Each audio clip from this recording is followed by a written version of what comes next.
नमस्कार, आदाब, सत श्री अकाल, जय भीम, जोहार। मेरा नाम है नवीन कुमार। राहुल गांधी को रास्ते का रोड़ा समझने वाले नरेंद्र मोदी ने अपनी तरफ से तो निपटा दिया है, लेकिन वो अभी भी निश्चिंत नहीं महसूस कर पा रहे हैं, क्योंकि नारेबाजी तो ठीक है, लेकिन रोटी का जवाब नारा नहीं हो सकता। ओल्ड पेंशन स्कीम यानी ओपीएस एक ऐसा मुद्दा है जो सरकार के लिए गले की फांस बन चुका है। इसीलिए चुनाव नजदीक आते ही एक बार फिर सरकार ने जनता को लॉलीपॉप देना शुरू कर दिया।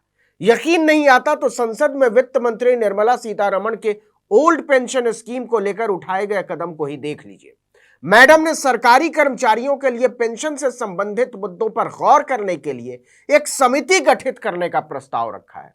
इसका मतलब यह हुआ कि सरकार को अंदर ही अंदर ओपीएस के असर की चिंता खाए जा रही है और वो इसका जवाब तैयार रखना चाहती है। 2024 लोकसभा चुनाव नजदीक आते ही केंद्र की मोदी सरकार को ओल्ड पेंशन स्कीम की याद क्यों आ गई, इस पर विस्तार से चर्चा होगी। लेकिन सबसे पहले जान लेते हैं कि सरकार ने प्रस्ताव में कहा क्या है। दरअसल केंद्र सरकार ने नई पेंशन स्कीम की समीक्षा करने का फैसला किया है। इस बात की जानकारी वित्त मंत्री निर्मला सीतारमण ने संसद में फाइनेंस बिल पेश करते हुए दी। सीतारमण ने कहा कि फाइनेंस सेक्रेटरी की लीडरशिप में एक कमेटी बनाई जाएगी। यह कमेटी नई पेंशन स्कीम का रिव्यू करेगी। सीतारमण ने वित्त विधेयक 2023 पेश करते हुए कहा कि समिति पेंशन के मुद्दे पर विचार करेगी और सरकारी खजाने का ध्यान रखते हुए कर्मचारियों की जरूरतों को पूरा करने वाला दृष्टिकोण विकसित करेगी। भाषा देखिए, सरकारी खजाने का ध्यान रखते हुए। तो सरकार के लोग तो पता नहीं कितनी बार बोल चुके हैं कि पुरानी पेंशन स्कीम पर लौटना संभव नहीं है। कांग्रेस को क्रिटिसाइज करती है बीजेपी। इसका मतलब यह हुआ कि सरकार ओल्ड पेंशन स्कीम को लेकर कर्मचारियों को बस दिलासा दे रही है कि परेशान मत होइए, हम इस पर विचार कर रहे हैं। लेकिन कमेटी कब बनेगी, बनेगी भी या नहीं, बनेगी तो रिपोर्ट कब तक देगी, उस रिपोर्ट को अमल में लाएंगे या नहीं, इसका कोई ठोस भरोसा नहीं है। फिलहाल के लिए बस इतना है कि सरकार ने कर्मचारियों की पेंशन को लेकर कमेटी बनाने का ऐलान कर दिया है।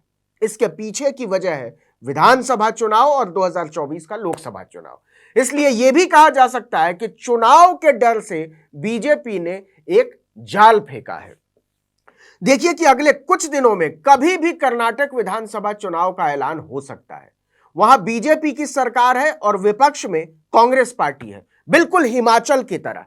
यह बात भी सब जानते हैं कि कर्नाटक में कांग्रेस ओल्ड पेंशन स्कीम के मुद्दे को उसी तरह भुना रही है जिस तरह उसने हिमाचल में 2022 चुनाव में भुनाया था।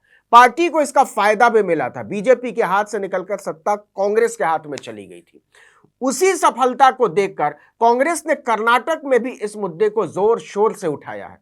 उसका दावा है कि इस मुद्दे पर उसे लगभग 5.25 लाख सरकारी कर्मचारियों का समर्थन मिल रहा है।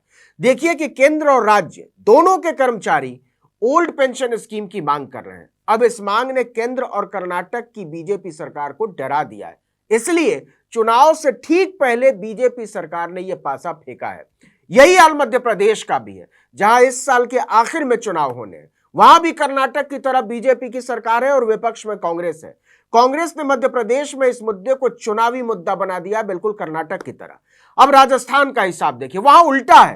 कांग्रेस सरकार में और बीजेपी विपक्ष में, लेकिन बीजेपी इसके बावजूद परेशान है। वहां क्यों? क्योंकि अशोक गहलोत ने राजस्थान में ओल्ड पेंशन स्कीम लागू कर दिया है। यही वजह है कि हिमाचल में सरकार बनते ही कांग्रेस ने सबसे पहले ओल्ड पेंशन स्कीम लागू करने का अपना वादा पूरा किया, जबकि बीजेपी इसके विरोध में खड़ी थी।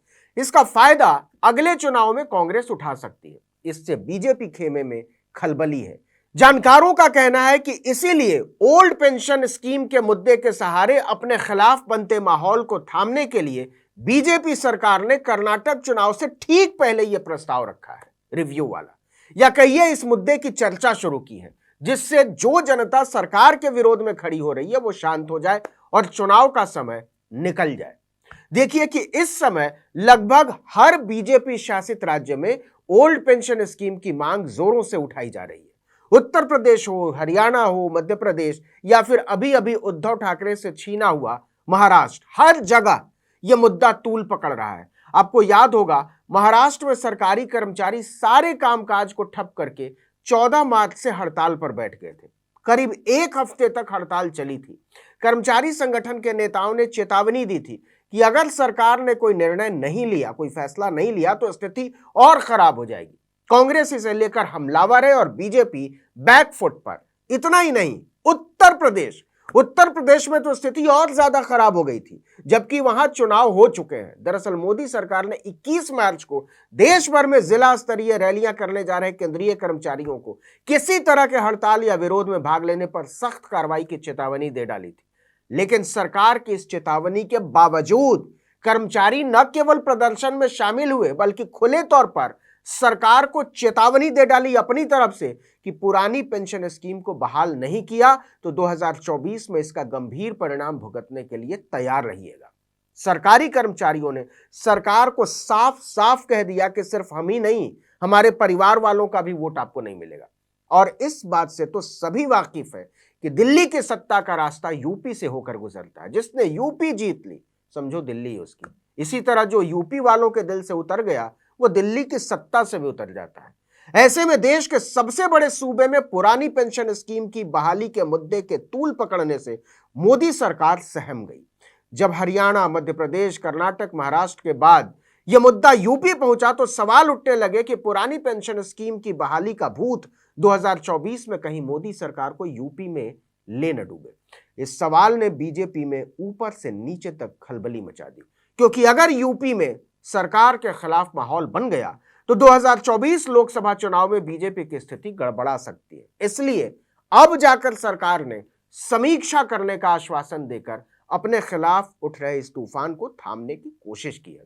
लेकिन बीजेपी इस पर बुरी तरह से अभी भी उलझी हुई है।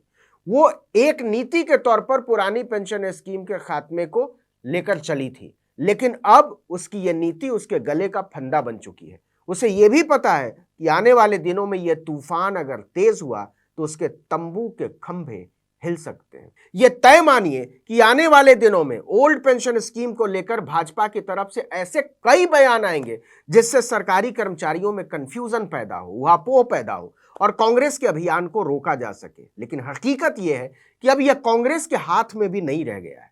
यह कर्मचारी यूनियनों का मुद्दा बन गया है। यूनियनों को पता है कि यही वो मुद्दा है जिस पर कर्मचारियों को जोड़कर संगठन को फिर से प्रासंगिक बनाया जा सकता है। मतलब सरकार के लिए आने वाले दिन मुश्किल भरे होंगे। इस वीडियो में इतना ही, लेकिन अगर आपने आर्टिकल 19 इंडिया को अब तक सब्सक्राइब नहीं किया तो फौरन कीजिए, बेल आइकॉन दबाइए, घंटी जैसी आकृति लाइक कीजिए और कमेंट करके बताइए हमारा वीडियो आपको कैसा लगा। यूट्यूब पर देख रहे हैं तो हमारे चैनल को सब्सक्राइब कर दीजिए, फेसबुक पर देख रहे हैं तो हमारे पेज को लाइक कीजिए, इंस्टाग्राम पर हमें फॉलो कीजिए और हमारा ट्विटर हैंडल है article19_India और मेरा ट्विटर हैंडल है नवीन जर्नलिस्ट। आप मुझे भी फॉलो कर सकते हैं। जहां कहीं भी हमारे वीडियो को देख रहे हो, यूट्यूब पर देख रहे हो, फेसबुक पर देख रहे हो या फिर ट्विटर पर देख रहे हो, लाइक ज़रूर कीजिए और कमेंट कर देंगे तो सोने पे सुहागा। नमस्कार।